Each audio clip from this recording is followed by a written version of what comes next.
Que bênção estar aqui com vocês essa noite. Senhor, nessa hora nós declaramos que nós cremos no poder que há na Tua Palavra. Nós declaramos, Jesus, que cremos que a Tua Palavra, Pai, é eterna. Tudo pode passar, mas a Tua Palavra permanecerá sempre a mesma. E nessa hora, como igreja, Senhor, nós pedimos a revelação da Tua Palavra, Jesus.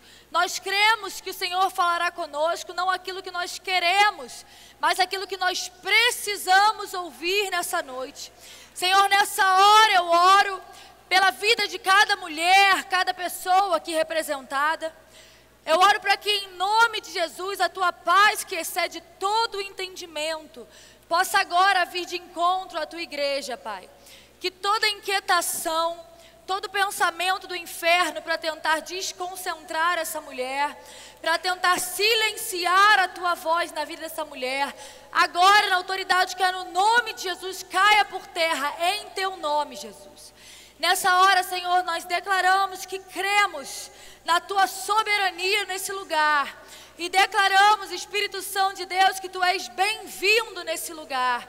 Então, Senhor, em nome de Jesus, nós oramos para que o Senhor dê ordem aos Teus anjos. A Tua palavra diz que os Teus anjos são servos na Tua obra, para que o Teu nome seja glorificado. Então, Deus, dá ordem aos Teus anjos para perambularem por esse lugar, Pai. E se porventura alguma ação das trevas foi endereçada contra a vida de alguma mulher, contra nós como igreja, agora nós declaramos a Tua palavra, assim como fez Jesus naquele deserto. A palavra diz, Satanás, que se por uma porta você entrou, por 7 você vai ter que sair agora, em nome de Jesus. Senhor, nós declaramos que Tu és maravilhoso, conselheiro, Deus forte, Pai da eternidade, Príncipe da paz, Senhor dos senhores, aquele que era, aquele que é, aquele que há de vir. Nós cremos que o Senhor é Senhor sobre todas as nações, que Tu és o Rei dos reis, Tu és o nosso advogado fiel, Jesus. Nós cremos que um dia o Senhor veio como um cordeiro, mas que voltará rugindo como um leão. Nós cremos que hoje Tu és o nosso advogado, mas que voltará como um juiz. E nessa hora nós pedimos a Tua graça, o Teu favor, para que possamos receber de Ti, em nome de Jesus. Amém? Você pode glorificar o Senhor, você pode aplaudi-lo em nome de Jesus, você pode se sentar no seu lugar, amém? Glória a Deus, você pode sentar no seu lugar em nome de Jesus. Que bênção estar com vocês essa noite. O meu nome é Maria Luque e eu me sinto muito honrada, e algo que eu costumo sempre orar e pedir ao Senhor é que nunca se torne normal. Amém? Que nunca se torne algo que vá perder o valor, mas que possa ser sempre extraordinário. Que todas as vezes que nós nos colocamos na presença de Deus, nós possamos ter o entendimento do quão sobrenatural, do quão precioso é o fato de nós termos acesso a Ele. Amém? Até os meus 18 anos, eu fui candomblessista. Eu cresci em um lar candomblessista. Eu caminhava para me tornar uma mãe de santo, eu dava consulta de tarô, baralho cigano. E aos meus 18 anos, em resumo, eu pela primeira vez tive um encontro com Jesus, fora de uma igreja. Eu nunca tinha pisado numa igreja, nunca tinha recebido convite para ir numa igreja. Mas no dia que tinha sido marcado para eu começar a incorporar, era assim que chamávamos, o homem que era o meu pai de santo infartou e morreu. E ali na cerimônia de morte dele, eu vi pela primeira vez o mundo espiritual como ele realmente era, sem que aquelas chamadas entidades se colocassem de fato como amigas, como conselheiras. E eu me lembro que eu ouvia uma entidade falando para outra, como eles se referem, dizendo assim, ó, a culpa é sua, porque ele foi antes do tempo dele. E eu me lembro que as pombagiras, sei lá, tudo que tinha lá, um começou a xingar o outro. E naquela hora uma voz dentro de mim, que eu ainda não conhecia, ainda não sabia o que era, me disse, aqui não é o seu lugar. Você não pisa mais aqui. E aí uma semana depois, eu reencontrei, né, em resumo, o homem que hoje é meu marido. Nós éramos amigos de infância, né, na verdade adolescência. E ele não sabia que eu era candomblessista e nós já éramos muito próximos. E ele, em resumo, me convidou para conhecer a família dele. Eu até brinco que a gente, de certa forma, já tinha princípios cristãos antes mesmo de eu ser cristã. Porque antes da gente se reencontrar fisicamente, pela internet, a gente já tinha decidido que a gente ia namorar, casar, o nome dos nossos filhos, onde é que a gente ia morar. Porém, ele falou, vamos conhecer minha família, e foi quando eu conheci minha sogra, que também é minha pastora até hoje. Minha sogra e meu sogro são meus pastores, são a minha base. E ele simplesmente, a minha sogra começou a me falar sobre a obra de Deus na vida dela, que ela também tinha vindo de uma religião de matriz africana. E naquela hora, na sala da casa, eu simplesmente falei assim, eu quero Jesus para a minha vida. E aí ela olhou com o olho como quem diz assim, ué gente, mas vai ser fácil assim? Mas foi assim. E naquela hora eu me lembro que, inspirada pelo Espírito Santo, eu confessei a Jesus. E eu me lembro que eu fiz uma oração e que eu disse assim, Jesus, eu não cria em você. Eu cria que Jesus era um grande político que tinha se escondido durante 3 dias. E eu falei, Jesus, eu não cria em você. Eu me sinto frustrada porque eu dediquei toda a minha vida a um caminho que eu achava que de fato me levaria a Deus. Eu dei tudo de mim dentro daquilo. E eu tenho muito medo de estar sendo enganada novamente. Eu tenho muito medo de ser só mais um engano, mais uma religião. Mas se o Senhor de fato existe, eu quero que o Senhor se apresente a mim. Eu quero que, diferente de como era lá no candomblé, eu não quero ter que abrir uma consulta para alguém me dizer o que Deus supostamente estava dizendo sobre mim. Mas eu quero que o Senhor fale diretamente comigo. E se o Senhor de fato existir, eu prefiro morrer do que voltar para o lugar de onde o Senhor me tirou.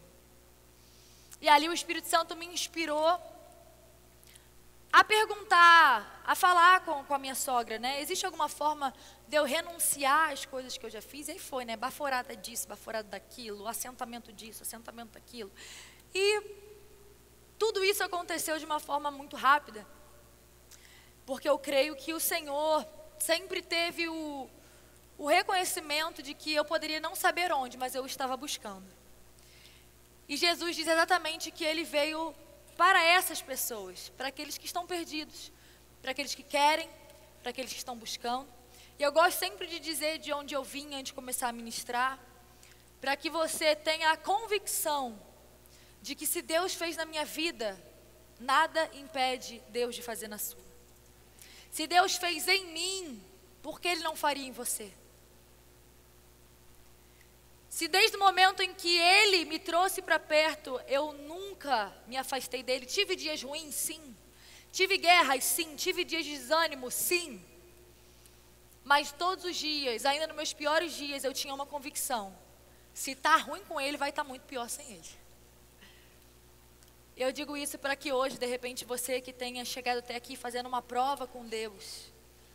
Deus, eu vou à igreja, eu frequento a igreja, eu sirvo e eu faço, e eu já fui em um lugar, e eu já fui em outro, mas eu não consigo te ouvir face a face. E Ele tem te trazido até aqui essa noite para te falar, mas eu não vim só para te dar uma religião. Eu vim para te dar vida e vida em abundância. Amém? A palavra de Deus vai dizer, antes de nós entrarmos na mensagem, que o véu se rasgou. E a partir do momento em que esse véu se rasga, não há mais judeu nem grego, homem ou mulher, mas todos passam a ter livre acesso ao Santo dos Santos. O que era o Santo dos Santos? A gente repete isso, mas tem um monte de gente que não faz a menor ideia do que é Santo dos Santos, né? De onde é que vem Santo dos Santos? É uma forma poética? É uma poesia? Não. No Antigo Testamento, a maneira do povo se achegar a Deus era através daquilo que era chamado tabernáculo. Dentro do tabernáculo, que funcionava a grosso modo como uma tenda, existia a Arca da Aliança, que representava a presença de Deus. E acontece que nesse lugar no tabernáculo existiam 3 divisões: o átrio, que era o lugar onde todos podiam entrar, a não ser aqueles que eram considerados impuros naquele tempo, como os leprosos. O lugar santo já era um lugar onde nem todos podiam entrar. Era um lugar onde só os sacerdotes podiam entrar.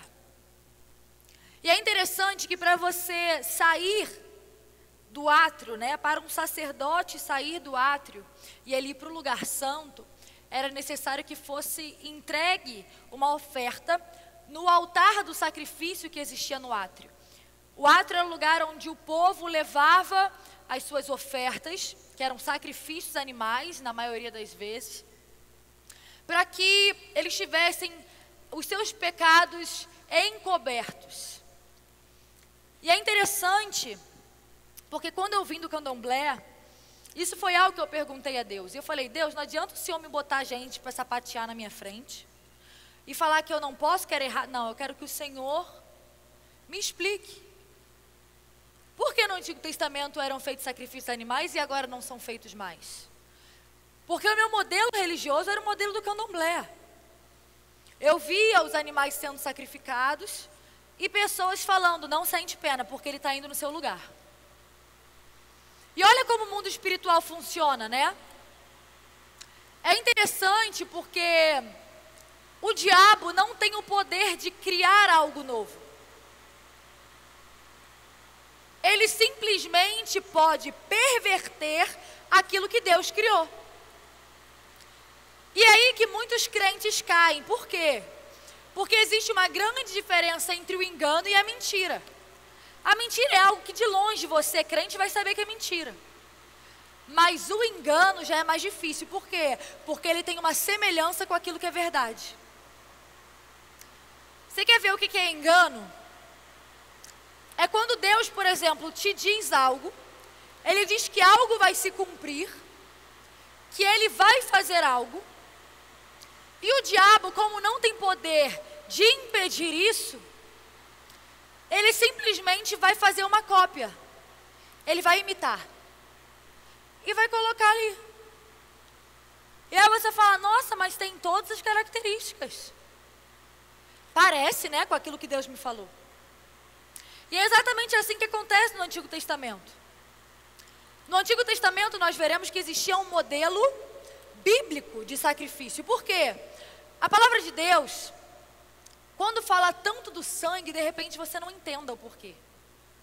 Por que Jesus precisou morrer? Precisava disso? Que Deus tirano é esse que precisava matar o próprio filho? Deixar o filho morrer? Por que a gente fala tanto do sangue de Jesus? Que coisa esquisita, cobre com sangue, mas por que sangue, sangue? E é exatamente isso que acontece. A Bíblia diz em Hebreus que para que houvesse a remissão de pecados, era necessário o derramamento de sangue. E mais do que isso, que um testamento, testamento significa aliança, Antigo Testamento e Novo Testamento, Antiga Aliança, Nova Aliança, só era validado quando havia morte. E de fato, quando você vai poder tomar posse de algo que foi te deixado num testamento? Quando alguém morrer. E acontece que no Antigo Testamento existia esse modelo. E esse modelo que muitas religiões até hoje continuam reproduzindo. E foi quando o Senhor me levou a Hebreus e Gálatas, e Ele me disse o seguinte: minha filha, todas as vezes que você se dispuser a sacrificar um animal para ter comunhão comigo, ou para ter proximidade a mim, ou para ser perdoada, você está fazendo um escárnio da cruz. E o Senhor continuou me falando, e Ele disse, porque se aquele sangue, e veja que quando eu digo que o Senhor estava me falando, eu estou citando a Bíblia, não estou citando alguém que levantou, tremeu. Eu creio em profetas, creio muito. Mas existem coisas, existem mudanças que são nossas com Deus no secreto.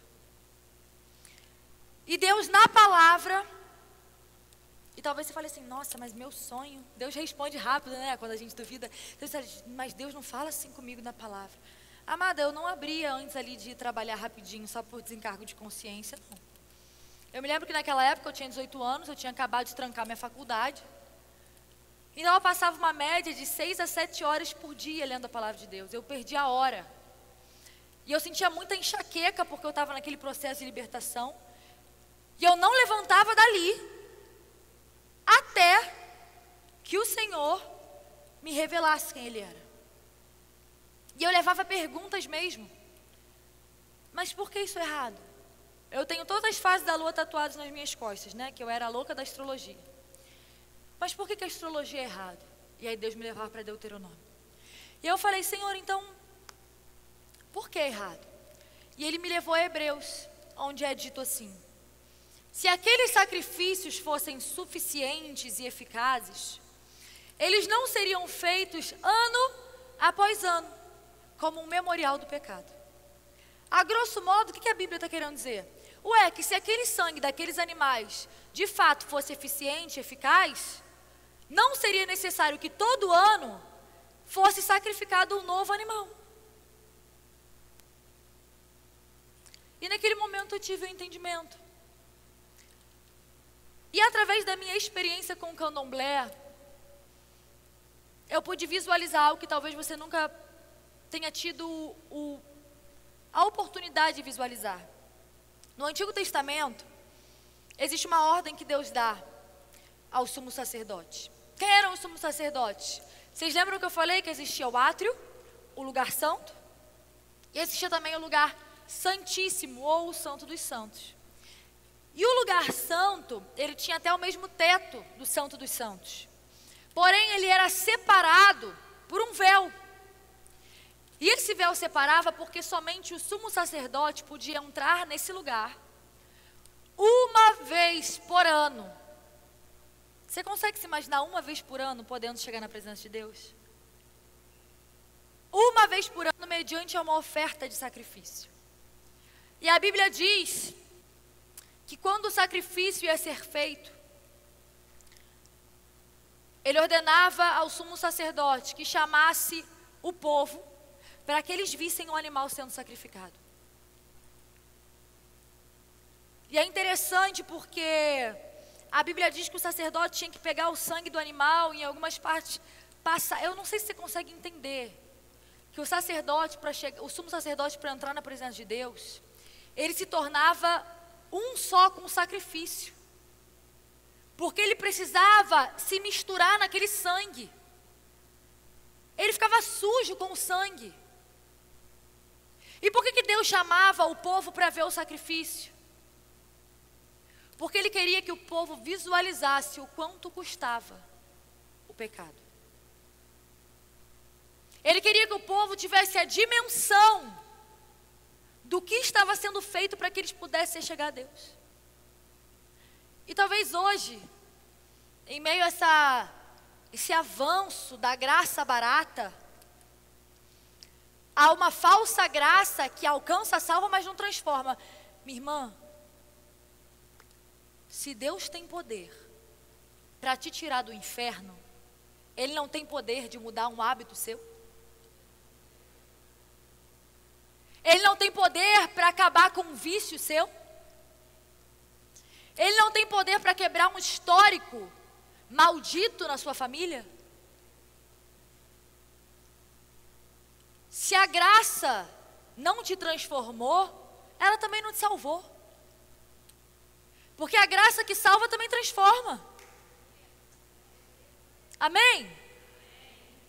Então, através dessa graça, desse sacrifício que foi feito, porque não é porque eu e você hoje não vemos um animal sendo sacrificado, que não tenha existido um preço. Só que a Bíblia diz que o sangue de Jesus foi derramado de uma só vez, para que eu e você fôssemos perdoados.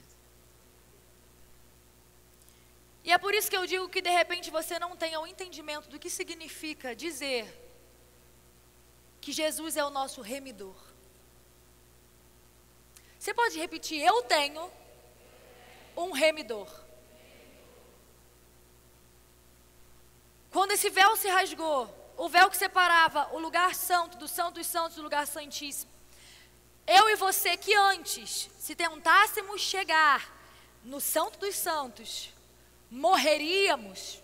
Talvez você olhe lá no Éden, a Bíblia dizendo que Deus colocou anjos para separarem Adão e Eva. Você fala assim, nossa, mas que Deus mau, né? Deus tirano. Só que a Bíblia diz que na verdade ele faz isso e ele faz uma nova veste. Ele troca a roupa de figueira que Adão e Eva tinham feito e dá a eles roupas de pele. Por que roupa de pele? Porque para existir uma veste de pele, teve que morrer um animal. Então não é que Deus separou Adão e Eva daquele lugar, porque ele era um Deus tirano, pelo contrário. Ele colocou uma barreira, porque se eles se achegassem agora, na presença de Deus, com o pecado já no DNA deles, eles morreriam. E é por isso que a Bíblia vai dizer que quando o véu se rasga, aquele acesso que nós tínhamos perdido, nós passamos a ter novamente. Você entende o quão precioso é isso? Se não fosse Jesus, eu e você não teríamos acesso à presença de Deus. E sabe por que eu estou falando isso? Porque talvez você olhe para mim e fale assim, ai, meu testemunho é tão monótono, fui nascida e criada na igreja, é tão forte, acho que Deus tem seus preferidos. Eu acho que Deus tem. Minha irmã, quando as pessoas nascidas e criadas na igreja às vezes se impressionam em Deus ter me tirado de um terreiro, né? Nossa, você veio de terreiro? Eu vou te dizer o que me impressiona. O que me impressiona é você que foi nascida e criada na igreja, colocar um pastor no lugar de um pai de santo. O escárnio que você faz da cruz é o mesmo que eu fazia. Por quê? Porque você terceiriza a sua busca. Você rejeita o acesso que te foi dado. Minhas irmãs, eu reconheço a importância da igreja local. Eu reconheço a ordem, a decência. Eu reconheço a autoridade. Agora, não vem tentar empurrar goela abaixo que o meu pastor é o meu sumo sacerdote. Porque a Bíblia diz que nós temos um sumo sacerdote, que é Jesus, que não desconhece as nossas aflições, mas que Ele entrou por uma só vez naquele lugar e nos deu acesso, conhecendo as nossas aflições. Porque Jesus não foi 50% homem, 50% Deus. Ele foi 100% homem e 100% Deus. Eu estou querendo te explicar antes da gente entrar na mensagem. Eu nem ia falar isso, mas eu senti a necessidade. Eu estou querendo te explicar a obra da cruz. Porque é muito tentador para um pregador itinerante pregar uma palavra onde a nossa oratória fica em evidência, né? Nossa, você viu como fala bem, como... Mas no fim das contas isso não vale de nada. Porque em todas as igrejas que eu tenho ido, eu lido com pessoas que Deus me diz, a intenção do coração dela é boa, mas ela nem crê mais que Jesus vai voltar. E isso não é uma mensagem para te trazer acusação e condenação. Essa é uma mensagem para te trazer alívio, porque ele ainda não voltou. E ainda há tempo para que você olhe para a sua vida e diga, o meu sumo sacerdote é Cristo. Eu honro a vida do meu pastor, porque honra não é você perguntar para o pastor se você pode até ir para o banheiro, não. Isso é dependência. Isso é fardo que você joga sobre a vida de alguém tão humano quanto você. Honra é você falar, sabe o quê? Eu não preciso de você, mas eu honro você. Eu sou grato a você. Eu sirvo a você. mas eu não tenho a necessidade de sugar você, porque o meu sumo sacerdote é Cristo. Amém? Então nós precisamos entender, antes de falarmos sobre essa mensagem, que fala sobre um remidor, o que é a obra da cruz? Por que foi necessário que Jesus morresse? Por que foi necessário que Deus se fizesse carne, Jesus fosse 100% homem, 100% Deus? Porque lá em Gênesis é dito que quando a humanidade caiu, quando Adão e Eva pecaram, o que aconteceu? A morte entrou em cena, a nível de corpo, alma e espírito. E você pode ver as consequências dessa morte até hoje. A medicina se empenha para conseguir conquistar de volta algo que foi perdido: a vida, a saúde. A política é empenhada em tentar novamente conquistar o que foi perdido. O quê? O governo.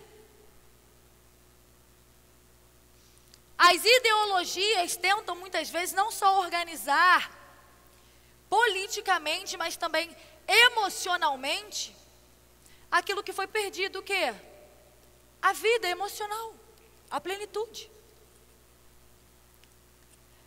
E acontece que a palavra de Deus diz que o Senhor disse a Adão: Adão,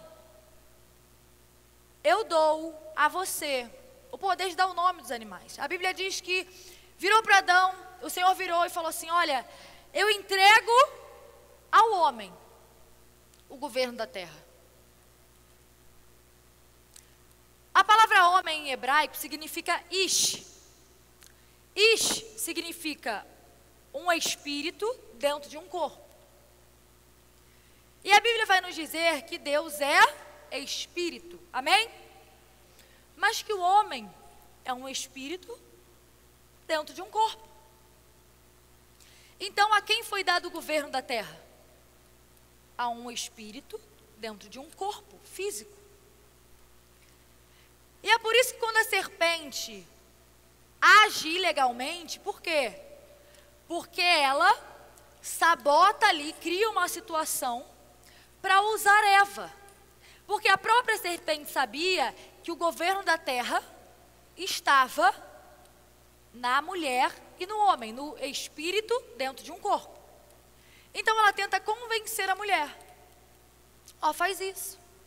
Por quê? Porque convencendo, a serpente conseguiria usar esse ish, o corpo que possui dentro dele um espírito, e assim agir na terra. Então por que Jesus precisou vir ao mundo? E por que ele precisou ser homem? Porque Deus na terra é ilegal. Para que Deus opere na terra, Ele usa um espírito dentro de um corpo. Porque Ele não tem como se contradizer. Se Ele entregou ao homem o governo da terra, a terra ainda está sob o governo do homem. Então, o que é necessário ser feito? Como Deus pode intervir na terra? Através de um corpo que tem dentro dele um espírito. E é por isso que era necessário que Jesus fosse também 100% homem. E é por isso que foi necessário que Jesus morresse por nós. Por que ele precisava morrer? Porque diferente do que talvez você tenha ouvido a sua vida inteira, Jesus não veio ao mundo só para te livrar das obras do inferno. Jesus veio ao mundo também e principalmente para te livrar da ira de Deus. Na cruz, Jesus diz: Pai, se possível, afasta de mim esse cálice, contudo, seja feita a tua vontade. Que cálice era esse? O cálice da ira de Deus. Então, qual é a grande questão do sacrifício de Jesus? A partir do momento em que Jesus está naquela cruz por nós, é feita uma obra de substituição. Jesus, que era inocente, se torna maldito. E se tornando maldito, como diz a palavra, a ira de Deus recai sobre ele. E assim é feita uma obra de substituição, onde Jesus recebe o castigo que ele não merecia, para que eu e você pudéssemos receber o perdão que nós não merecemos.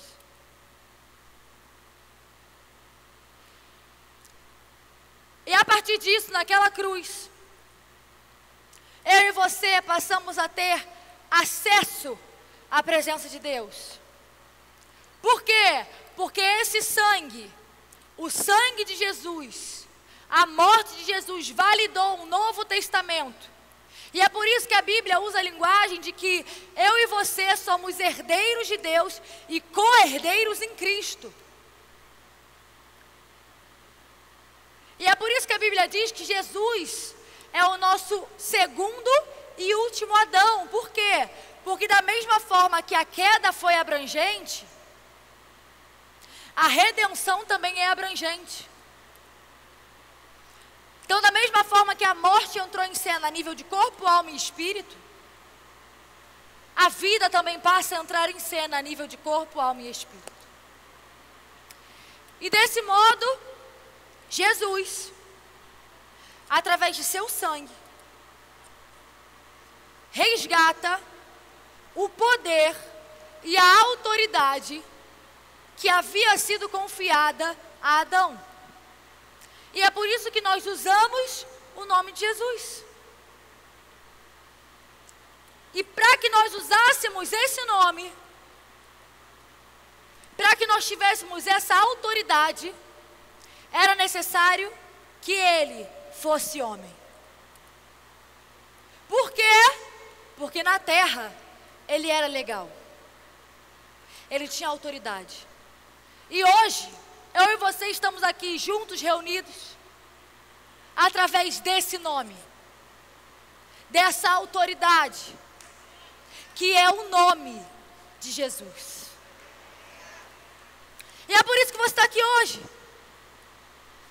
Porque Deus quer te salvar, amém? Mas Ele não quer só te salvar. Ele quer que você tenha vida e vida em abundância. E olha o que a Bíblia diz que quando aquele véu se rasga, o véu que separava o lugar santo do Santo dos Santos, esse véu não se rasga de baixo para cima, mas a Bíblia especifica que esse véu se rasga de cima para baixo. Por quê? Porque religião, existem várias, e religião vem de religare, é a tentativa do homem se religar, se reconectar com alguma coisa, e nesse caso, com Deus.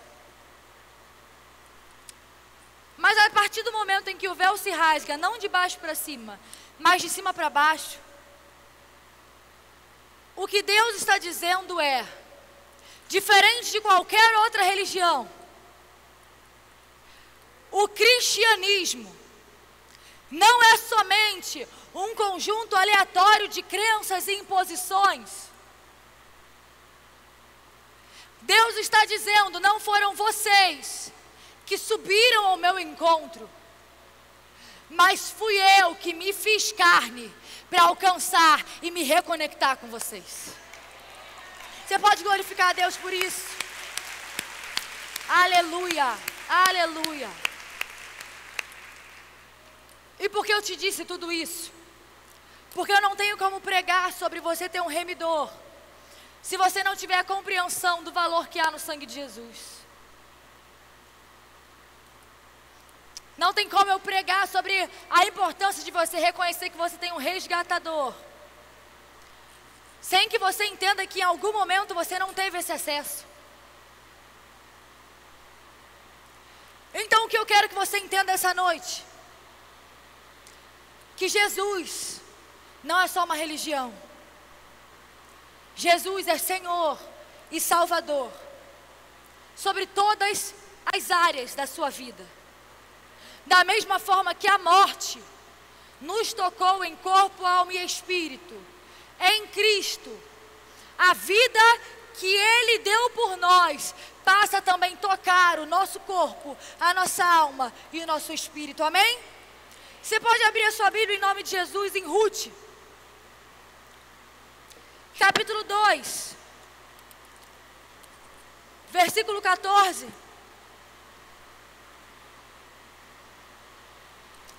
Você pode dizer assim: eu tenho um remidor.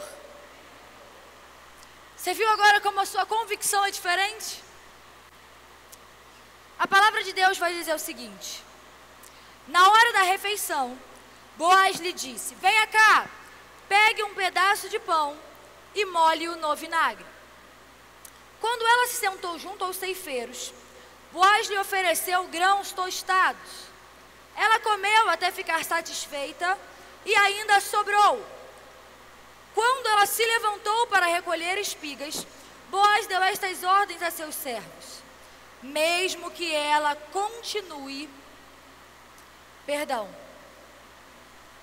mesmo que ela recolha entre os feixes, não a repreendam, ao contrário, quando estiverem colhendo, tirem para ela algumas espigas dos feixes e deixem-nas cair, para que elas recolha e não a impeçam. E assim Ruth colheu na lavoura até o entardecer. Depois debulhou o que tinha juntado, quase uma arroba de cevada. Amém? Existem muitos pontos nessa mensagem, mas eu quero me ater essa noite à direção que o Senhor nos deu, a direção de que você tem um remidor. Nós estamos aqui em um contexto da palavra, onde a palavra do Senhor vai nos dizer que uma mulher chamada Noemi havia ficado viúva. E não só ficado viúva, mas ela havia perdido também os seus 2 filhos. E desse modo, ela passou a simplesmente ter 2 pessoas na vida dela, que eram as suas 2 noras. A Bíblia vai dar ênfase à nora que se chama Ruth, amém? E a palavra do Senhor diz que essa mulher estava sozinha. E é interessante porque a Bíblia diz que ela não estava fisicamente sozinha. A Bíblia diz que ela estava com suas noras. E a grande questão é que muitas vezes, apesar de você estar vindo na igreja de segunda a segunda, apesar de você viver rodeada de pessoas, você continua se sentindo sozinho. Por quê? Porque a solidão não é sobre a quantidade de pessoas que você tem ao seu redor, mas é sobre a profundidade com que você se relaciona com cada uma delas. Por que você vem para a igreja de segunda a segunda e continua se sentindo sozinha? Porque não basta você vir até aqui, ouvir falar de Jesus, ver as pessoas falando do mover de Deus, mas você precisa se relacionar com profundidade com Jesus.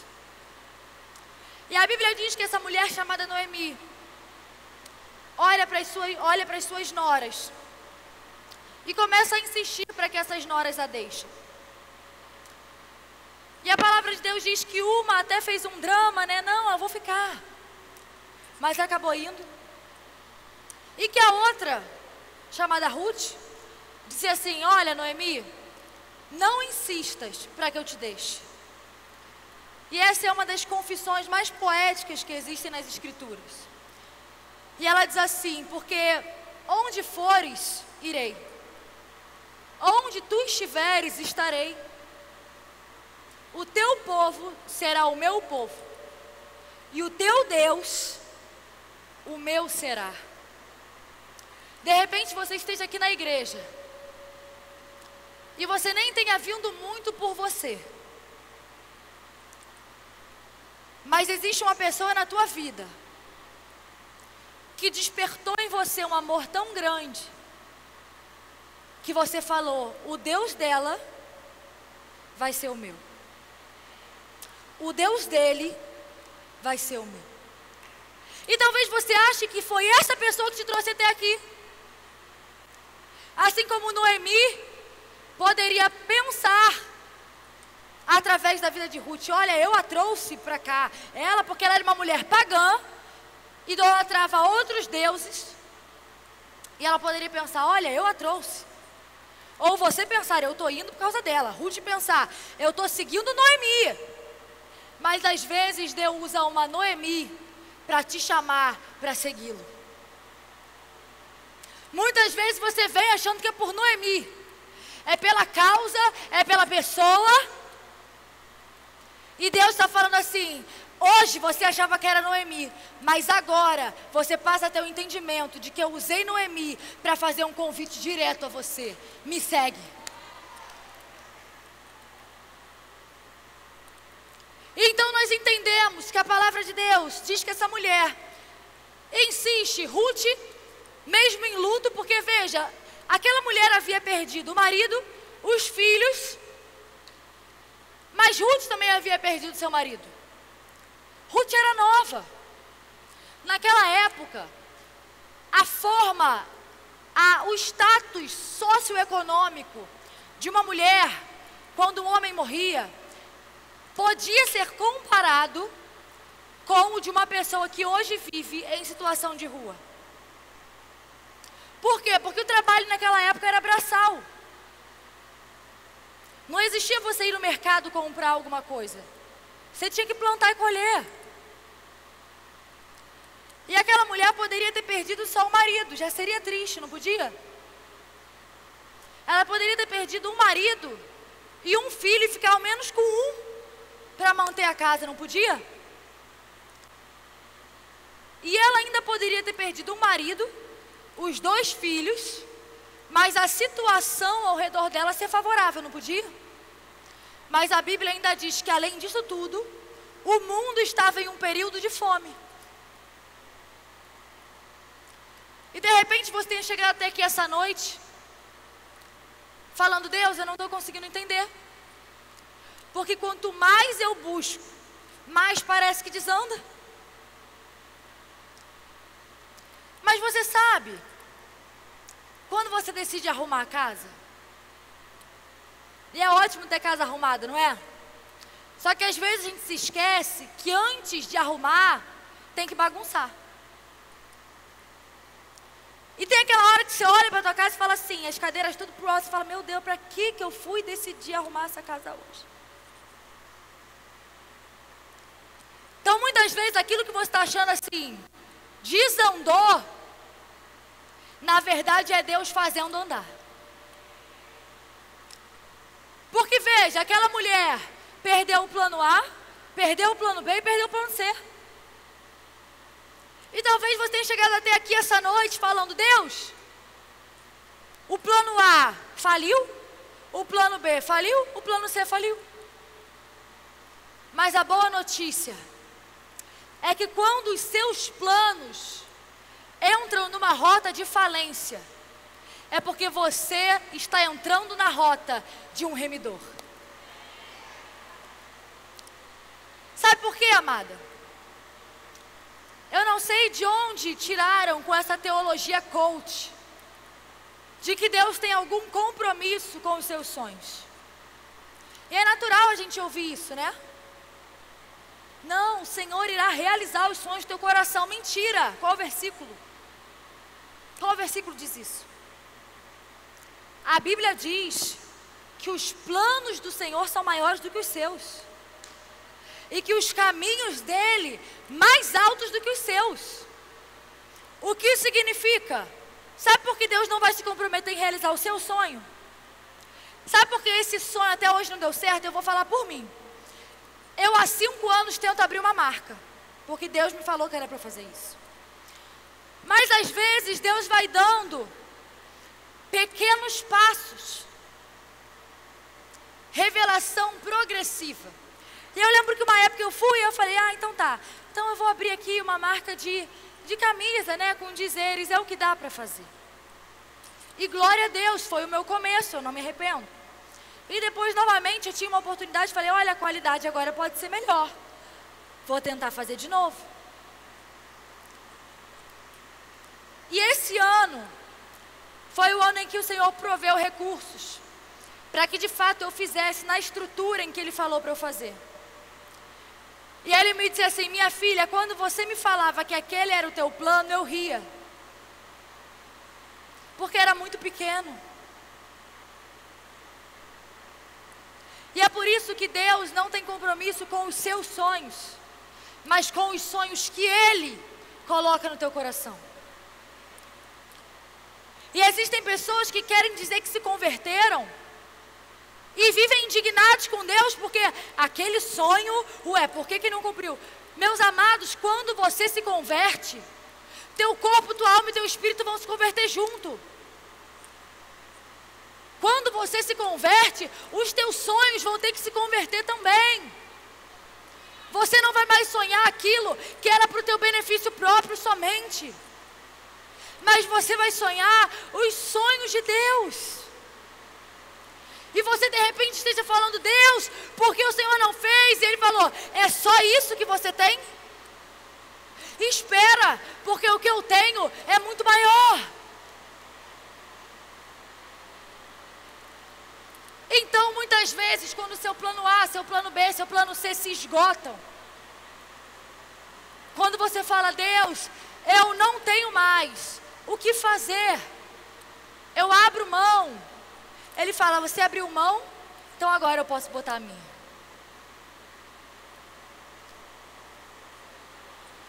E foi assim que aconteceu com Noemi.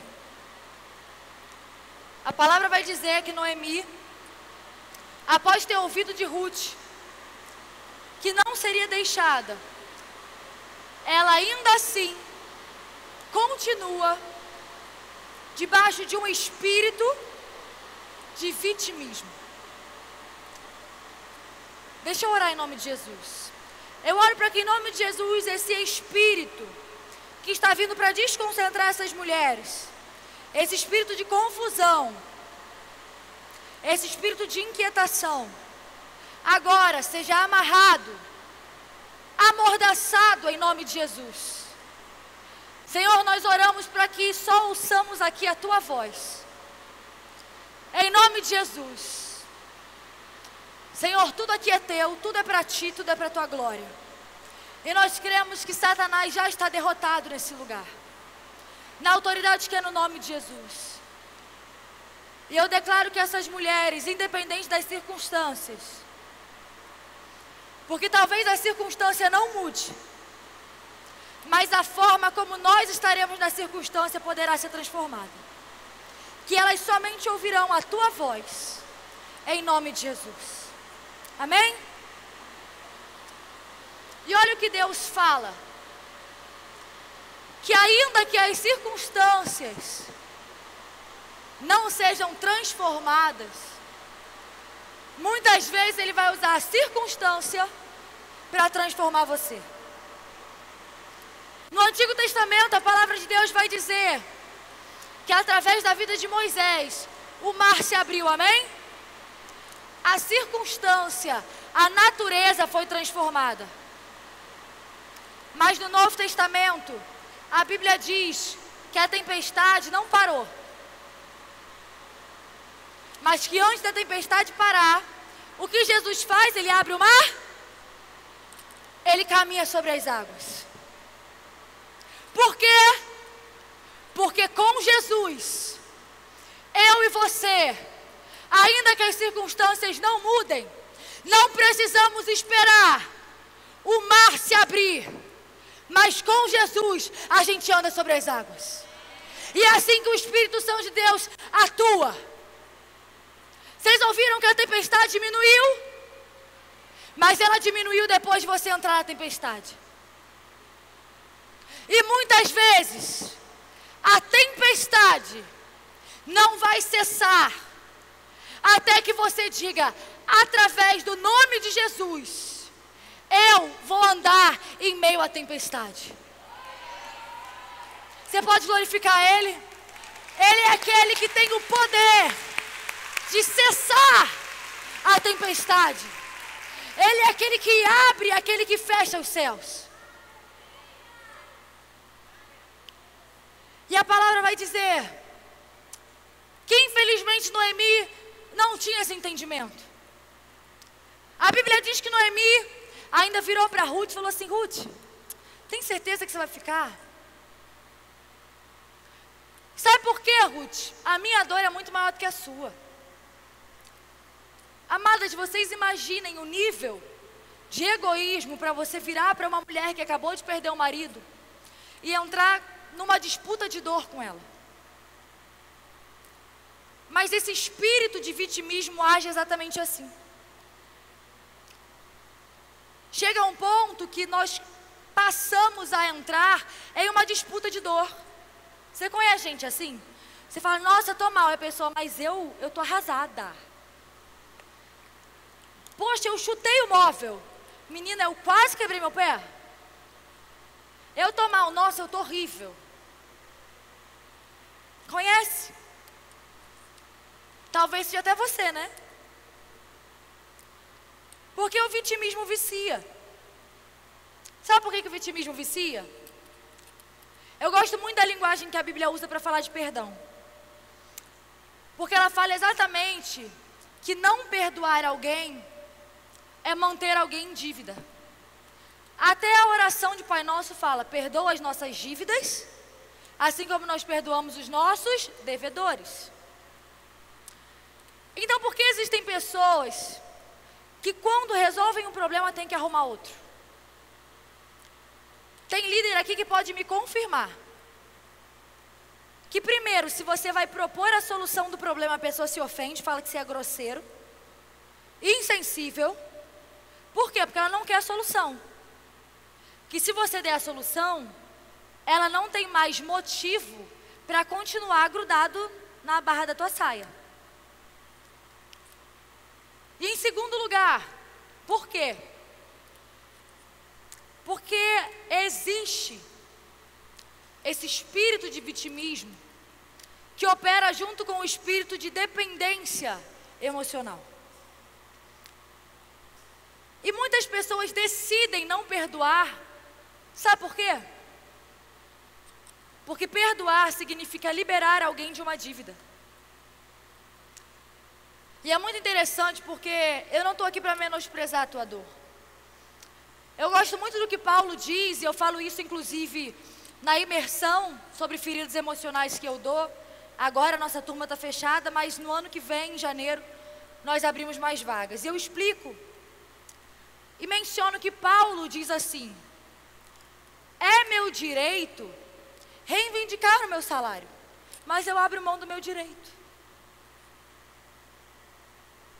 E isso é perdoar. Não é que aquilo que tenham feito contra você te tire do direito de sentir.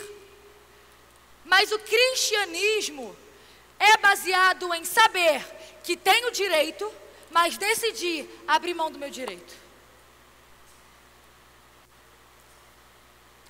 Mas qual é a grande dificuldade de você abrir mão do seu direito?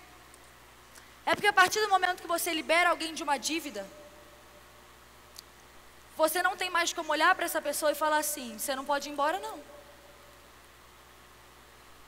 Já viu o casamento que você fala assim: cara, a gente vive uma crise. Por quê? Porque você tem medo de ser abandonada. E todas as vezes que um problema é resolvido, você tem que criar outro para manter ele em dívida.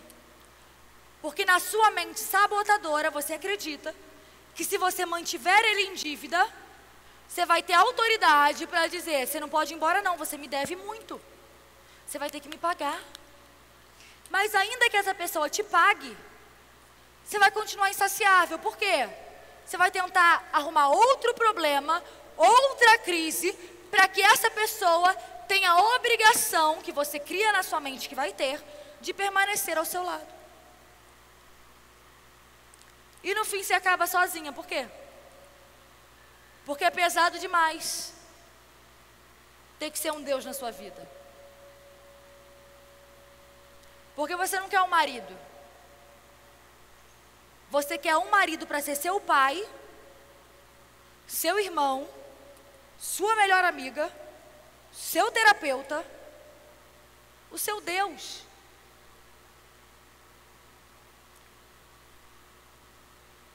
Então você inconscientemente age acreditando que você vai conseguir manter uma pessoa por perto, mas no fim o seu vitimismo te tornou uma pessoa tão pesada que você acaba sozinho. Você pode perguntar para qualquer homem: vem cá, você prefere uma mulher escultural e problemática, ou uma mulher que seja assim, bonitinha, mas bem resolvida? Pode perguntar, pergunta para o seu marido assim: você prefere que eu esteja assim, um pouquinho acima do peso e seja legal? Ou que eu vá para a academia de segunda a segunda e seja insuportável? Pergunta. Pergunta. E você sabe qual é o problema? Que nós fomos criados como seres essencialmente adoradores. Por isso a Bíblia costuma dizer que nós somos ou crentes no Deus de Abraão, Isaac e Jacó, ou que nós somos idólatras. Por quê? Porque não existe posicionamento imparcial. Ninguém é imparcial. Você não tem, quando vai se posicionar, como se isentar das suas experiências, da sua alma, das suas vivências, para se posicionar. Até um ateu, quando se posiciona, o posicionamento dele é essencialmente religioso. Por quê? Porque religião não necessariamente está ligada à adoração a um Deus divino religioso. Mas a religião é um conjunto de crenças e pressupostos que consciente ou inconscientemente norteiam o ser. O que é isso? Você pode não perceber, mas você escolhe vestir o que escolhe vestir.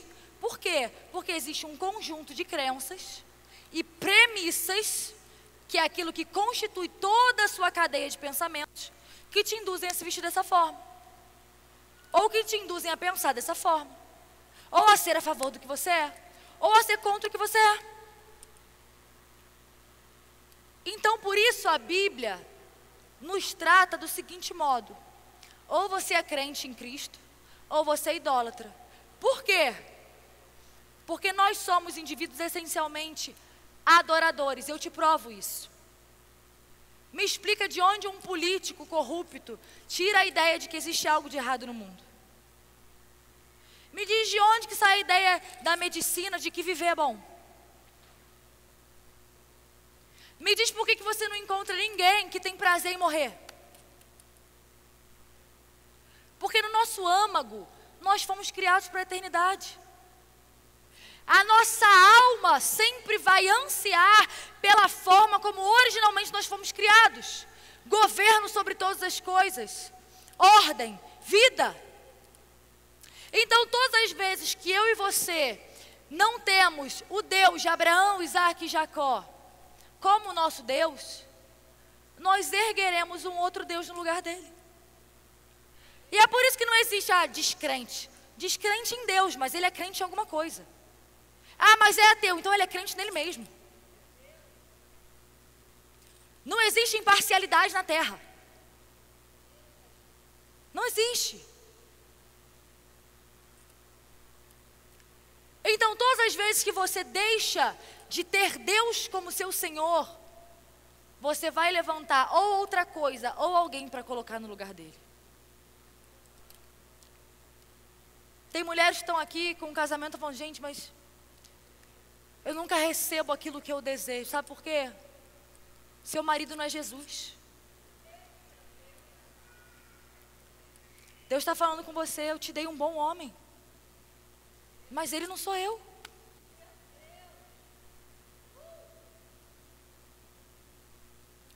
Pensa agora na tua casa e começa a pensar em todas as virtudes que Deus deu a esse homem que está do seu lado.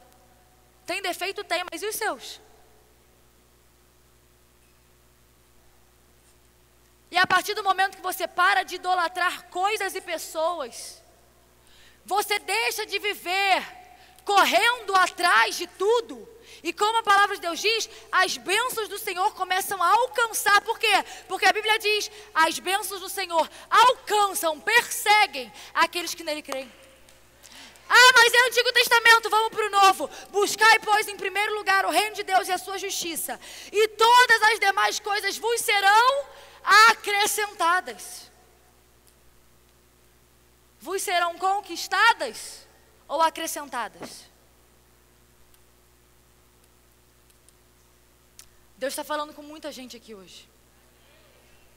Que está falando assim, Deus, eu estou tentando de tudo. Ele está falando assim, você está tentando errado. Porque eu prefiro a obediência do que o sacrifício. Para de tentar na força do teu braço. Separa um dia da tua semana para jejuar, para você ver se eu não faço em uma semana o que você tem tentado fazer sozinha há um ano. E eu sinto uma autoridade de Deus para te dizer isso, irmão. Separa agora, anota no teu celular, faz um compromisso com Deus. Separa um dia da tua semana para jejuar. Eu não tenho hábito, separa 3 horas. Depois você vai para cima, faz alguma coisa. Faz alguma coisa. Sabe o que a palavra de Deus diz? Que enquanto Noemi se vitimizava, a palavra diz que Ruth já estava ali inquieta. Eu tenho que fazer alguma coisa. Eu vou fazer alguma coisa. E Noemi estava lá, minha dor é muito maior do que a tua. Viciada no vitimismo. O vício dela no vitimismo era tão grande a ponto da Bíblia falar que ela estava voltando para sua terra de origem junto com Ruth. E de falarem assim, ué, aquela ali não é Noemi? E Noemi responder, sabe o quê? Não me chame mais Noemi, me chame agora Mara, porque Deus se voltou contra mim. Você não fala, mas você pensa, é melhor você falar. Às vezes tudo que você precisa falar, Deus, eu sinto que realmente o Senhor está contra mim. Aí você fica na religiosidade, não, mas eu tenho que orar, excelentíssimo, grandiosíssimo, santíssimo, e por dentro está assim, eu não creio que o Senhor tem poder para mudar nada. Fala a verdade. Porque Ele já sabe o que você pensa, mas talvez você precise tomar ciência do que você tem pensado. E por que ela diz isso? Porque na Bíblia, nós veremos que na cultura judaica um nome era muito importante. Por quê? Porque ele representava uma origem ou um destino. Você vai ver, por exemplo, Moisés, porque era origem, foi tirado das águas. Você vai ver Jacó, Jacó deixou de ser Jacó e passou a ser Israel. Por quê? Porque Deus muda o nome dele. Ele não mais seria enganador, mas agora ele seria um servo de Deus. Então Noemi, dentro desse entendimento cultural, ela diz, eu não me chamo mais Noemi, porque Noemi significava agradável. Mas me chame agora de Mara. Por quê? Porque Mara significa amarga. Então, em outras palavras, ela diz assim, eu mudei meu nome. Eu estou tão mal. Não contem com o fato de eu ser agradável, porque agora eu sou insuportável, porque Deus se voltou contra mim. Tem dia que a gente sai de casa assim, né? E nem vem, que eu sou crente, mas hoje não dá. O Senhor sabe que eu tenho limite. Não tenho sangue de barata. Eu estou te dizendo isso porque diante da situação, da circunstância que você está, você tem 2 opções. Ou assim como Noemi, você vai autorizar que uma circunstância mude o teu nome, ou você vai reconhecer que existe um nome que está acima de todo nome e tem poder para mudar a circunstância. Eu não sei com qual nome você chegou aqui essa noite. Eu não sei qual é o pecado que chegou aqui sobre você essa noite. Eu não sei a condenação que você carregou sobre si aqui essa noite. Eu não sei qual o passado tem te perturbado aqui essa noite. Mas eu sei que independente desse nome que o inferno tenha dado para a tua vida, existe um nome que está acima de todo nome para mudar a sua circunstância. Você pode glorificar a Deus? Você pode glorificar a Deus? Aleluia! Aleluia! Ele tem poder. E talvez você tenha chegado até aqui autorizando que a circunstância mudasse o teu nome. Que a circunstância mudasse o teu destino, o teu propósito, o teu chamado. E Deus me levanta essa noite para te dizer: talvez o mar vermelho não vá se abrir, mas eu te dou autoridade sobre o nome que está acima de todo nome para passar por cima das águas. A circunstância favorável que você espera não vai chegar, desculpa, lamento, não vai chegar. No Antigo Testamento não existia alguém que habitava dentro deles para dar a eles poder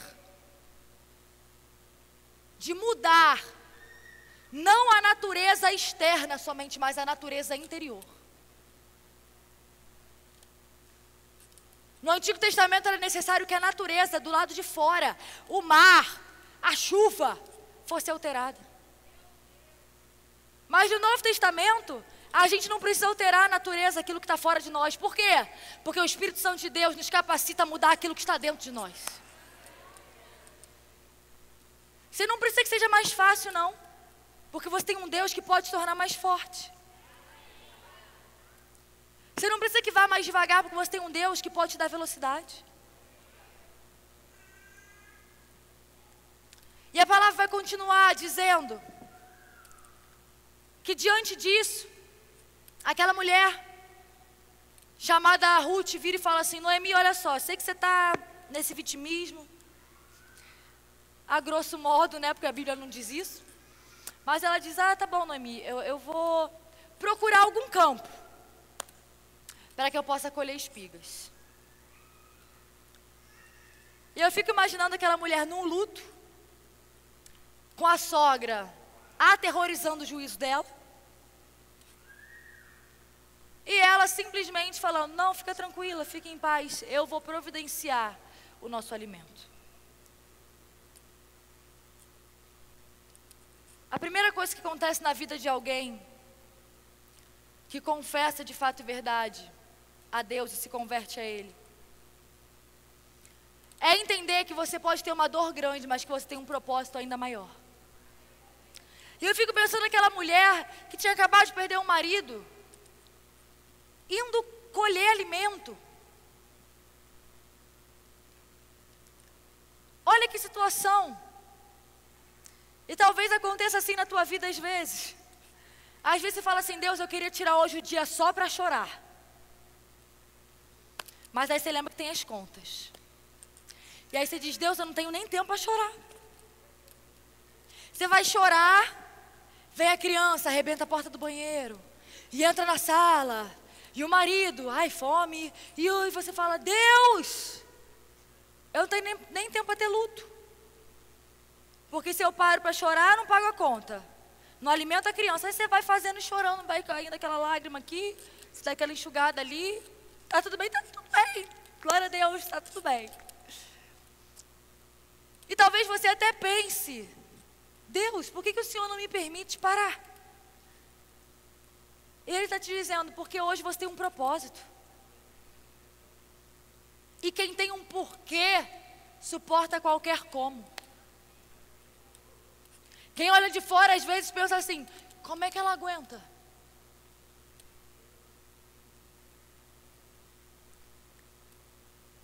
E talvez você esteja dizendo assim: tá tudo tão difícil, tá difícil demais. E agora Deus te pergunta assim: tá difícil demais ou você que tem propósito de menos? Porque tudo aquilo que hoje parece insuportável, eu te faço um desafio. Pergunta a Deus qual é o propósito. E eu te garanto que o insuportável para você vai se tornar leve. E a Bíblia diz isso. A Bíblia diz que o fardo é leve e o jugo é suave. Talvez você fale assim: não, mas é tão difícil. Mas antes de dizer que o fardo é leve e o jugo é suave, a Bíblia fala sobre a importância de nós lançarmos sobre Jesus quem nós somos. O que isso significa? Está pesado demais porque você está vivendo por uma causa pequena demais. O que é pagar conta, esse teu propósito de vida? Tudo vai ser insuportável para você.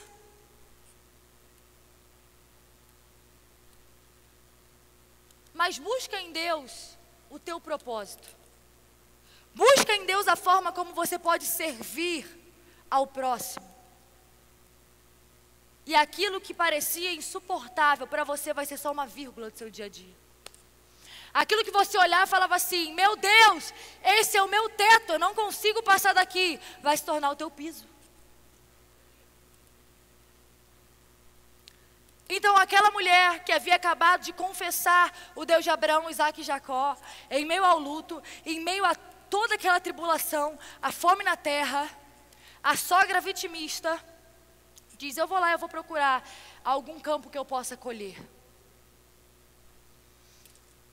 E a palavra do Senhor vai dizer que a sogra dela, Noemi, fala assim, olha Ruth, eu tenho para te dizer que existe nessa terra um parente remidor. O que era um parente remidor? Também poderia ser chamado um parente resgatador. E talvez para nós isso não signifique nada, né? Mas você realmente acredita que a Bíblia usa um termo em vão? Então aqui nós começaremos a ver um paralelo entre um homem chamado Boaz, que foi o remidor de Ruth, o resgatador de Ruth, e Jesus, que é o nosso remidor, o nosso resgatador. Em primeiro lugar, o que significa redimir? O dicionário define redimir como trazer de volta. O que Jesus fez por nós? Nós havíamos lá no Éden perdido o acesso à presença de Deus, e através de Jesus, nós podemos ser de novo colocados na presença de Deus. Redimir significa dar de novo o acesso. Perdoar espontaneamente uma dívida. O que era um parente remidor? Vamos começar pela lei. A lei judaica dá uma margem para o que era o parente resgatador. A lei judaica dizia que quando uma mulher perdia o seu marido, o homem mais próximo da família deveria assumir essa mulher como esposa e dar continuidade à descendência que poderia se perder naquele momento em que o parente falece. O que Jesus fez por mim e por você?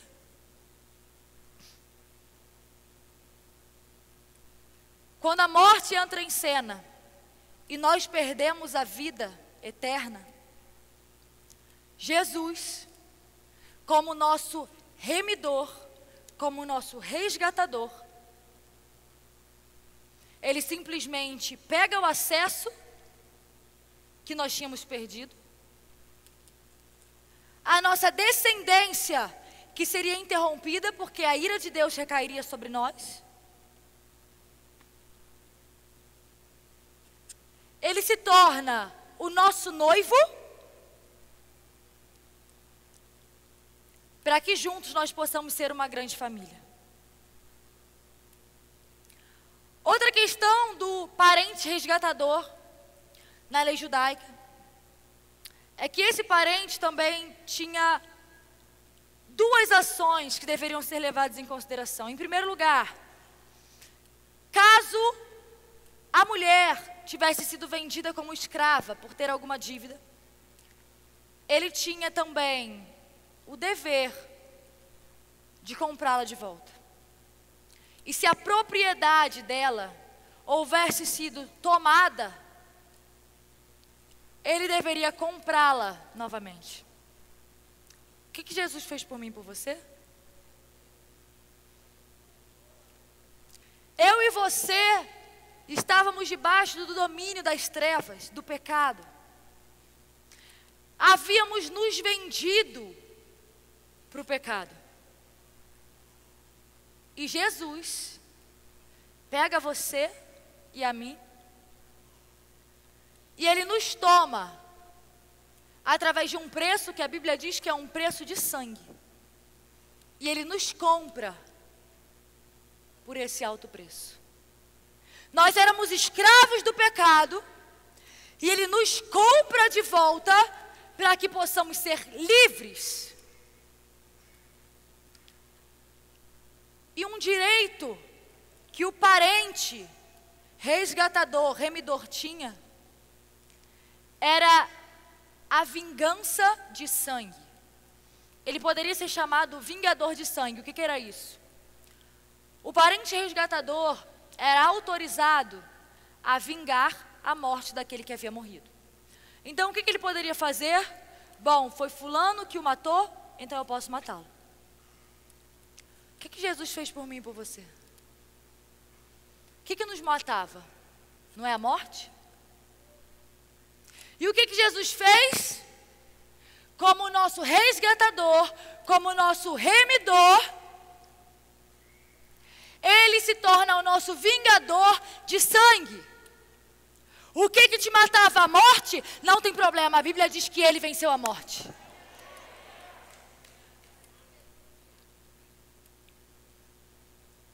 Vocês conseguem entender?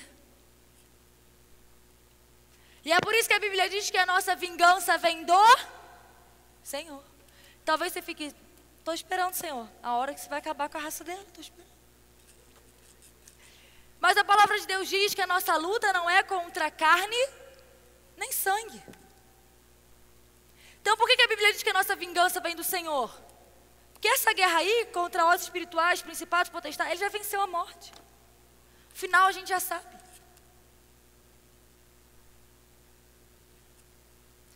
Por que essa pessoa te inferniza? Uai. Porque para o diabo agir na terra, ele precisa usar ele precisa de alguém. Não tem nada a ver com essa pessoa. Você não é tão importante assim para essa pessoa viver te perseguindo, não, irmão. Não, o mundo não está conspirando contra você, não. E então, nós entendemos que Jesus, a todo modo, é apresentado a nós com base na linguagem do Antigo Testamento. Por quê? Porque, amados, não tem como você separar o Antigo do Novo. Se você menospreza o Antigo Testamento, o Novo deixa de ser o Novo. Por quê? Porque Jesus é o Messias justamente porque nele se cumpriram as Escrituras do Antigo. Então é natural que a Bíblia sempre vá usar uma prefiguração, tanto é que a Bíblia diz que tudo que ocorre no Antigo Testamento eram apenas as sombras daquilo que viria de fato se cumprir. Um exemplo básico, a Bíblia fala, por exemplo, da Páscoa, que significa passagem, né? Passagem. Foi quando o povo de Deus, que era escravo lá no Egito, ele vai atravessar lá o Mar Vermelho e caminhar rumo à Terra Prometida. Aí qual que é a linguagem que a Bíblia usa? A Bíblia diz que Deus ordena que um cordeiro seja sacrificado e que o sangue daquele cordeiro, antes deles de fato atravessarem, porque Deus é assim, muitas vezes antes de você de fato usufruir e poder visualizar o que Ele disse que você vai fazer, Ele vai mandar você já celebrar o que você ainda nem viu. E aí antes do povo de fato ser liberto, Ele fala assim, ó, vocês vão ser libertos daqui a pouco, mas antes, sacrifica um cordeiro, pega o sangue dele, passa nos umbrais para que o anjo da morte não entre na casa do povo hebreu. E aí o que a Bíblia diz sobre Jesus, gente? Que Jesus é o nosso cordeiro. Mas agora o sangue já não está mais em coisas. Ele não está mais nos umbrais, mas ele está sobre a minha e sobre a sua vida. Por quê? Porque aquilo era sombra. Era uma prefiguração, era uma ilustração daquilo que estava por vir. E é exatamente isso que vai acontecer aqui. A Bíblia vai dizer que esse homem chamado Boaz tinha lá o seu terreno. E a Bíblia diz que Ruth sai para colher, ela não fazia nem ideia de quem era Boaz. Mas, segundo as escrituras, por uma casualidade, ela cai no campo de Boaz. Repita, casualidade. Aquilo que às vezes você chama de casualidade, Deus chama de destino. E tudo que você precisa às vezes para resolver a tua vida é de uma casualidade. É cair no lugar que você não esperava cair. Cair no bom sentido, em nome de Jesus, amém? Talvez você hoje esteja aqui e você fale, Deus, eu não pedi para estar nesse lugar. E não digo lugar físico só. Tem gente que no lugar físico também não estava muito afim, mas veio, né? Vamos ver o que Deus vai fazer. Mas eu digo de circunstância de vida. Talvez esteja falando, Deus, eu não estou onde eu pedi. Eu não estou onde eu quero estar. E Ele esteja falando, você não está onde você quer, mas você está onde você precisa. E Deus não tem compromisso em te levar onde você quer, Ele tem compromisso em te levar onde você precisa. E a Bíblia diz que essa mulher cai por uma casualidade no campo de Boaz. Justo no campo do homem que era o parente resgatador dela. E a palavra de Deus vai dizer que Boaz, quando chega, vira para o céu e fala assim, vem cá, quem que é aquela ali? E aí falam bem assim, olha, essa mulher está aí desde cedo. Isso é o que é conflitante, né? Porque você vê a mulher de luto, a mulher quebrada, ela nem sabia se ela ia conseguir colher alguma coisa ou não, mas ela estava ali desde cedo. Muitas vezes, para que você encontre o favor de Deus, você não precisa nem efetuar a mesma colheita, mas ao menos acorda cedo e mostra que você quer. Faz alguma coisa. Faz o que está ao teu alcance. Tem gente que fala assim, tá, mas eu vou fazer isso, mas isso aí que vai dar em quê? Não interessa no que vai dar, se você pode fazer, faz. No que vai dar, Deus que vai te falar o que vai dar. Olha o que a Bíblia diz. Que dizem para Boaz, olha, ela está ali desde cedo. Minha amada, o céu denuncia, tanto para o mal quanto para o bem. E o mundo espiritual está contemplando, ela está ali todo dia, ela está ali desde cedo, ela está ali tentando, ela está ali querendo. E aí Boaz diz assim, então tá. E é interessante porque agora você vai começar a ver como a redenção, a remissão operam e como a graça e o favor de Deus operam. A Bíblia diz que Ruth encontra favor. E aí nós voltamos para o ponto principal da mensagem, onde é dito, na hora da refeição, Boaz lhe disse, venha cá, pegue um pedaço de pão e molhe no vinagre. E é interessante você ler essa passagem, você verá que a Bíblia menciona 3 horários, 3 posições no tempo. Dizem que ela estava ali desde cedo, dizem que na hora da refeição, Boaz a chamou para comer, e por fim, depois da refeição, é dito que ela ficou ali colhendo até o entardecer. Então, tudo indica que a hora da refeição era o horário do almoço, se ela estava lá desde cedo. Foi comer na hora da refeição e depois colheu até o entardecer, tudo indica que estava ali em torno do meio-dia. O que já é muito interessante. Porque a palavra de Deus diz em Salmos sobre a mortandade que assola ao meio-dia. E naquele tempo, principalmente, é necessário que nós entendamos, o sol era muito forte. Nós vemos até outras passagens onde crianças e tudo mais passam mal porque estavam trabalhando no sol. Então existia essa mortandade que assolava ao meio-dia. Então, veja bem o que acontece. Boaz vira para uma mulher que já tinha perdido o marido. E aí essa mulher também estava morrendo por pouco pela fome. O que devia estar matando essa mulher? O luto, a carência, a solidão, o cansaço, a fome. E aí Boaz vira para essa mulher e fala assim, vem cá, o que está te matando, a fome? E aí ele entra como parente vingador. Pega o pão e molha no vinagre. Ele simplesmente mata aquilo que estava matando aquela mulher. E aí vamos além. A Bíblia diz a respeito do pão e do vinagre em um outro contexto no Novo Testamento. Vocês se lembram que nós falamos que o cordeiro antes era um animal, mas depois ele era o próprio Jesus? A mesma coisa o pão. O pão antes era de fato um pedaço de pão, mas depois Jesus diz, eu sou o pão da vida. E acontece que o pão da vida, Jesus, estava na cruz. E a Bíblia diz que ele sentiu sede. E aí pegaram uma esponja molhada no vinagre e passaram no... Eu quero ouvir. Quem Jesus é? O pão. Então eles pegaram a esponja com vinagre e passaram no...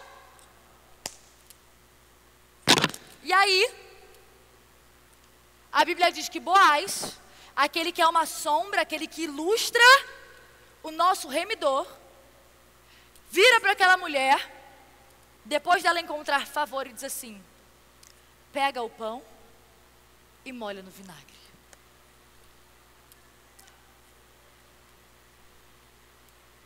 E aí você vai começar, porque eu quero testificar para você. Você vai começar a ver, a partir do momento em que ela pega o pão e molha no vinagre, como a graça de Deus opera. Vamos ver? A Bíblia vai trazer 2 pontos. Em primeiro lugar, versículo 15. A Bíblia diz, quando ela se levantou para recolher espigas, isso foi logo após ela ter pego o pão e molhado no vinagre. Quando ela se levantou para colher as espigas, Boaz deu uma ordem aos seus servos, mesmo que ela recolha entre os feixes, não a repreendam, ao contrário, quando estiverem colhendo, tirem para elas algumas espigas dos feixes e deixem-nas cair, para que ela as recolha. O que significa? Existia uma lei judaica que ordenava, essa passagem está lá, se eu não me engano, em Levítico, que é dito assim, Levítico 23, 22, isso mesmo, e é dito assim, todo o cereal, todo o alimento que cair ao chão, não deve ser colhido, mas ele deve ser deixado no chão, para que a viúva, o viajante, o órfão, possam se alimentar. E olha como opera a graça. A Bíblia diz que Jesus não vem para revogar a lei, mas ele a cumpre, amém? Mas ele não só a cumpre, ele faz além da lei. A Bíblia diz que ele diz assim, se alguém mandar você andar 1 milha, anda 2. Se alguém te der numa face, dá a outra também. Legalmente, você tem esse dever? De alguém te dar na cara e você dar a outra também? Mas Jesus excede a lei. E olha o que Boaz está falando, sendo uma sombra do remidor que estaria por vir. Olha, servos. E é engraçado porque a Bíblia usa muito essa linguagem de servos para falar dos anjos, né? Olha, servos. A lei diz que a gente deve deixar o alimento que está no chão ser colhido. Mas deixa eu falar uma coisa para vocês. Faz mão leve. Deixa ela recolher, e não só deixa ela recolher do chão, mas vai derramando tudo no chão para ela poder pegar. A lei obrigava Boaz a fazer isso? Mas ele excede a lei. Levanta a tua mão, eu quero ser profeta na tua vida essa noite. A graça de Deus vai fazer com que você colha aquilo que você nem plantou. Ela tinha plantado. Ela estava lá em pé desde cedo, mas ela não plantou. Mas aí vem o remidor e fala assim, ela não plantou não, mas eu estou ordenando, ela vai colher. É como se o Senhor estivesse agora aqui falando para os anjos dele, olha, a minha lei, de fato, não me obriga a fazer nada na vida dela. mas eu decidi fazer. Então, deixa cair, porque ela não volta para casa de mão vazia.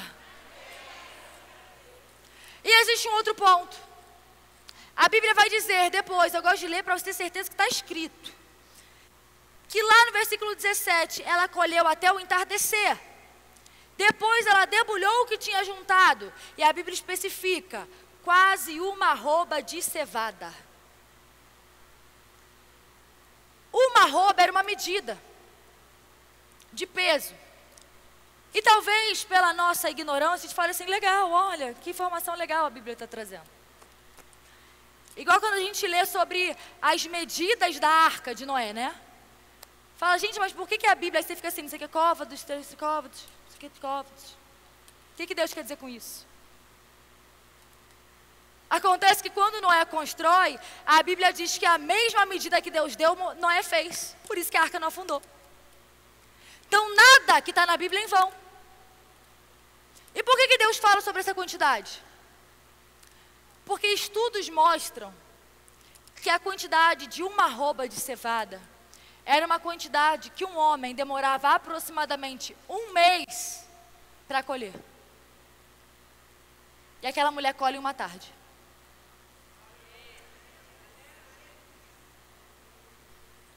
Está entendendo? Tem coisa que Deus dá e você fala assim, mas como é que eu vou aguentar? É grande demais para mim. Vou ter nem tempo para isso. E até mesmo o sofrimento que você olha e fala assim, como é que eu aguentei? Levanta a tua mão, eu quero profetizar sobre a tua vida. A graça de Deus vai operar sobre a tua vida de um modo que você vai carregar e colher aquilo que humanamente era impossível você carregar e colher. Você crê nisso? Você pode glorificar a Deus? Aleluia! Aleluia! E por último, o que eu quero que você entenda é que essa linguagem do pão molhado também era algo muito comum na tradição judaica.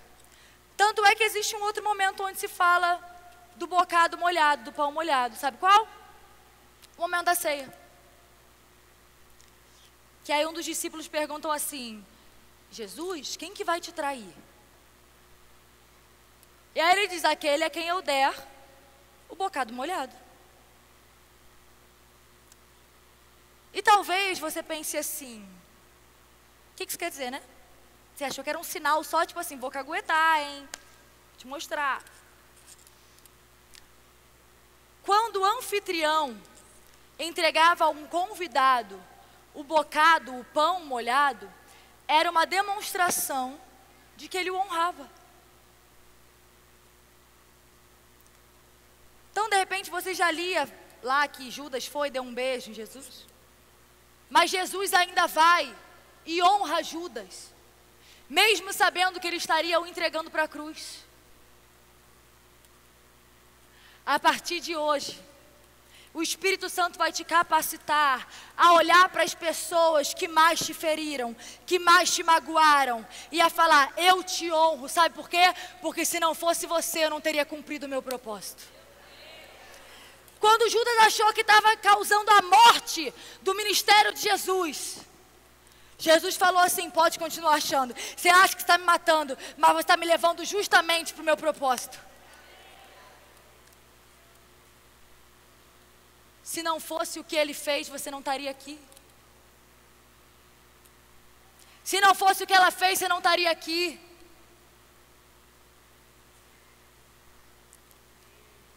Sabe por quê? É muito bom ter amigo. Mas amigo te conforta. E por isso que às vezes Deus tira de perto de você. Mas quando Deus quer te promover, Ele não usa só amigo.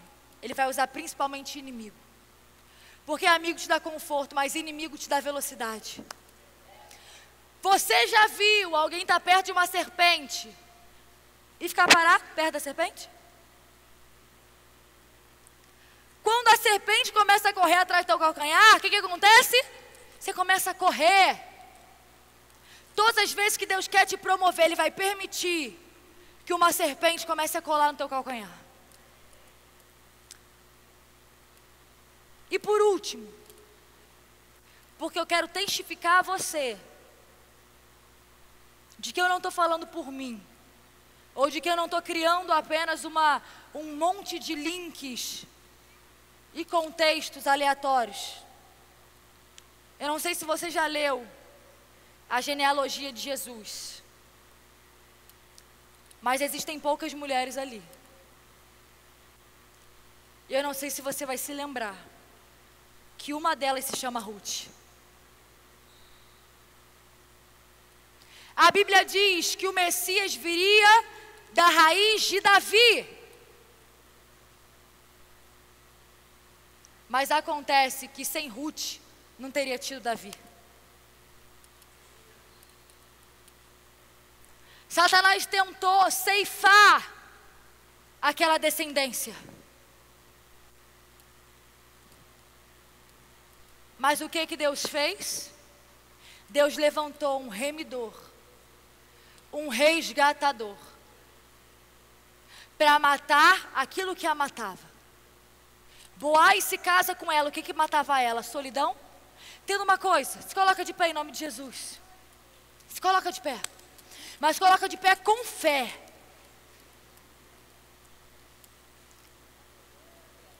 Se o que tem te matado é a fome, Ele é o pão da vida. Se o que tem te matado é a sede, Ele é fonte de água viva. Se o que tem te matado é a solidão da viuvez, a Bíblia diz, Ele é o seu marido. Se o que tem te matado é a orfandade, Ele diz, eu sou o teu pai. E é por isso que a Bíblia diz, o Senhor é o meu pastor, e nada me faltará. Não porque você vai ter tudo o que você quer, mas porque nele você encontra tudo que você precisa.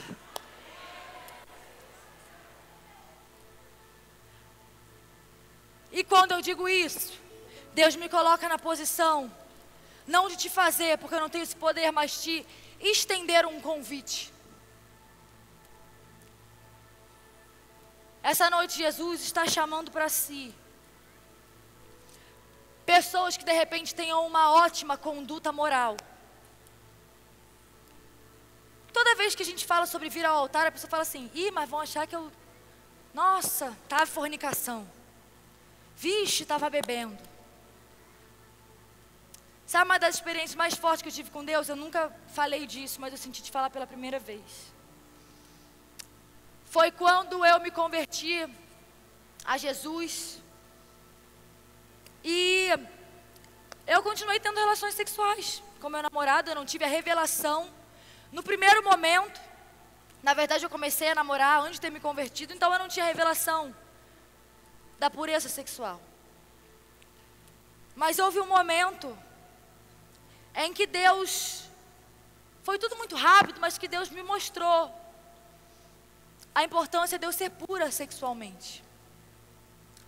E eu decidi, junto com o homem que hoje é meu marido, eu falei assim, olha, a partir de hoje, ele tinha me pedido em noivado, e eu falei, se você quer noivar, glória a Deus, mas eu quero saber se você está disposto a ter um noivado santo, porque Deus falou comigo. E nós começamos a viver em santidade. E um mês se passou, 2 meses se passaram, e pela primeira vez nós estávamos vivendo em santidade. E eu descobri que eu estava grávida.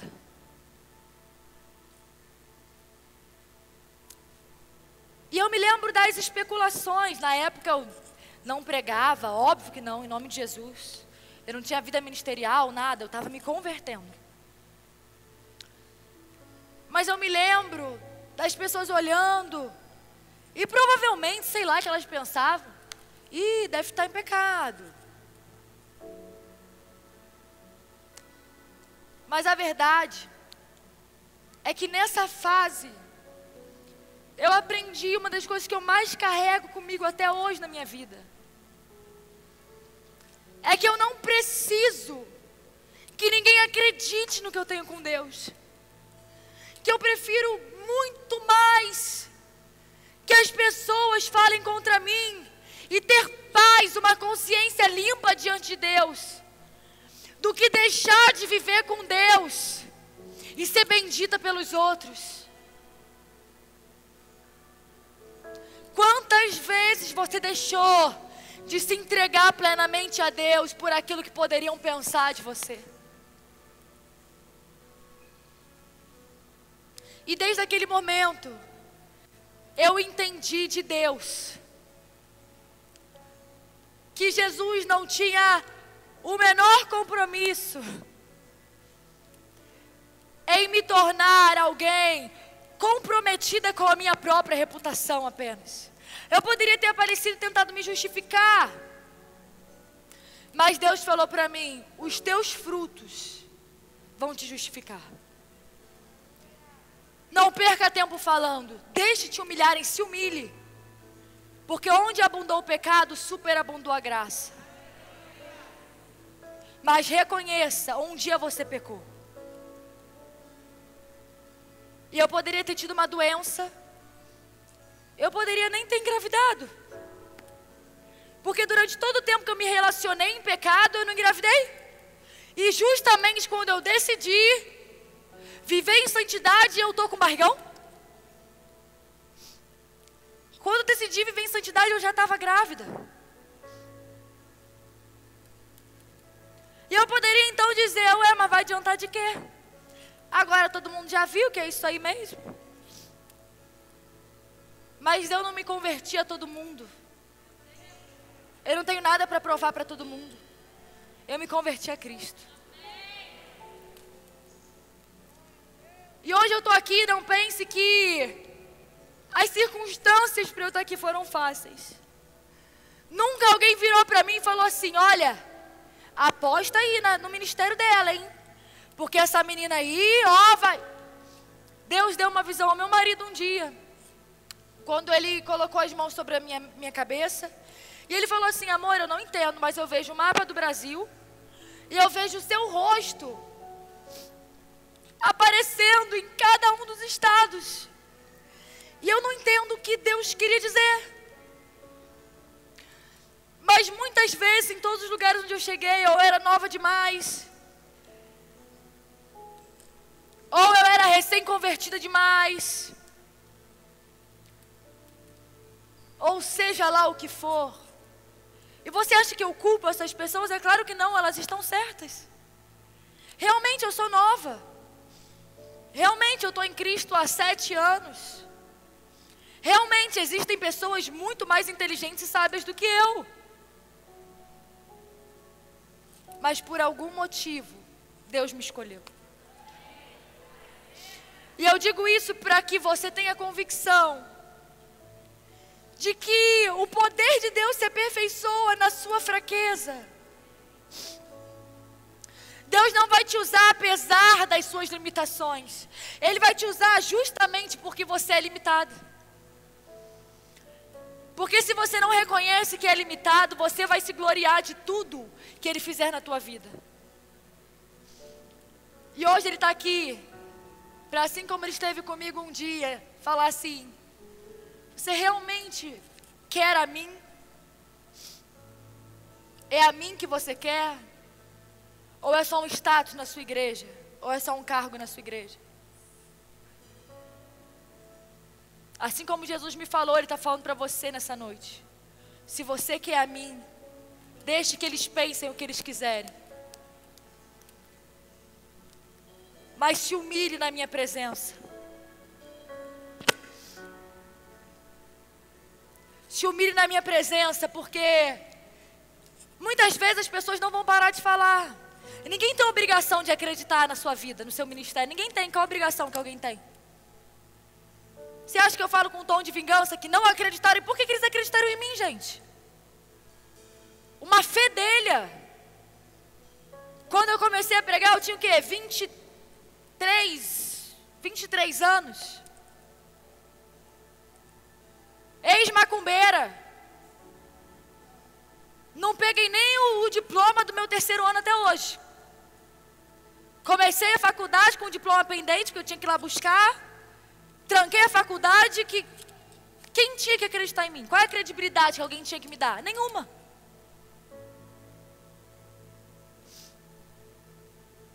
Mas não importa. Ninguém é obrigado a acreditar no que Deus quer fazer em você através de você. Mas quando Deus decide fazer, ninguém também tem o poder de determinar o que Deus vai fazer ou não vai fazer através de você. Mas para que você ganhe almas para Jesus, antes Jesus quer ter você por inteiro. E pertencer a Jesus muitas vezes é humilhante, é vergonhoso. Significa você, quando alguém fala contra você, você fala assim, cara, o pior é que, de repente, eu seja até pior. E para que eu estou falando tudo isso? Certa vez eu estive numa igreja, e resumidamente, teve uma menina que parecia orar em línguas. Isso tem acontecido em todas as igrejas onde eu vou ministrar, quando eu conto esse testemunho. E aí, aquela pessoa como se estivesse recebendo o Espírito Santo. E o Espírito Santo me lembrou o som de uma língua que as ciganas, chamadas ciganas, falavam no terreiro. E ele me falou, essa língua não é minha. Ora por ela. E aí eu impus as mãos sobre ela. Não porque era minha mão, mas porque eu simplesmente obedeci o que Deus ordenou. E aquela menina ficou endemoniada. E o demônio que estava no corpo dela olhava para mim, fingindo que não estava ali, e falava assim, eu sou filha de pastor. E esse espírito de religiosidade tem privado muitos de nós a ter vida e vida em abundância. Porque o mundo espiritual não respeita a família que você nasceu. Não respeita o cargo que você tem na igreja. O mundo espiritual só se submete a uma coisa, o sangue de Jesus. Ou ele está sobre a sua vida ou ele não está. E por que eu estou te dizendo isso? Porque eu não vou apelar para o seu emocional. Eu preguei essa noite a obra da cruz. E eu preguei justamente porque eu não tenho como fazer um apelo sem você saber para onde eu estou te convidando. Eu preguei a obra da cruz. Eu te falei sobre a graça de Deus. E o papel de te convencer é do Espírito Santo, não meu. Eu estou aqui simplesmente para te estender um convite. Que é entregar toda a tua vida a Jesus. E talvez você seja nascido e criado em igreja. Talvez você tenha uma vida moral, você não tenha nenhum vício. Você tem uma conduta humanamente exemplar, mas Deus quer mais do que isso. Deus quer que você tenha vida e vida em abundância. Olha para a sua vida hoje. Onde existe morte dentro de você, é porque ainda não existiu conversão. E eu te provo isso. A Bíblia diz que luz e treva não vivem em comunhão. E a gente tende a usar essa passagem para justificar o porquê a gente vai andar ou deixar de andar com alguém.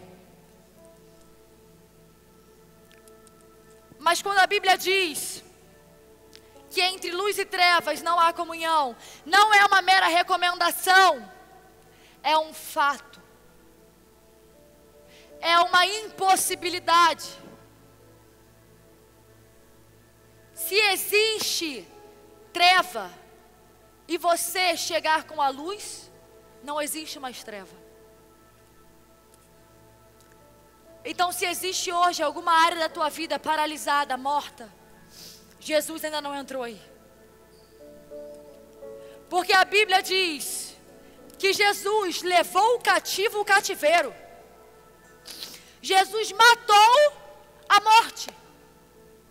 Então, onde a luz de Cristo chega, a treva da morte tem que bater em retirada. É um fato. Não é o meu achismo, é um fato.